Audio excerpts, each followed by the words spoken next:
சங்கீதம் 3ஆம் அதிகாரம். கர்த்தாவே, என் சத்துருக்கள் எவ்வளவாய் பெருகியிருக்கிறார்கள்!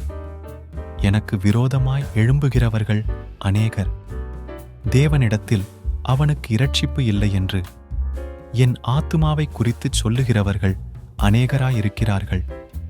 ஆனாலும் கர்த்தாவே, நீர் என் கேடகமும் என் மகிமையும் என் தலையை உயர்த்துகிறவருமாயிருக்கிறீர். நான் கர்த்தரை நோக்கி சத்தமிட்டு கூப்பிட்டேன்.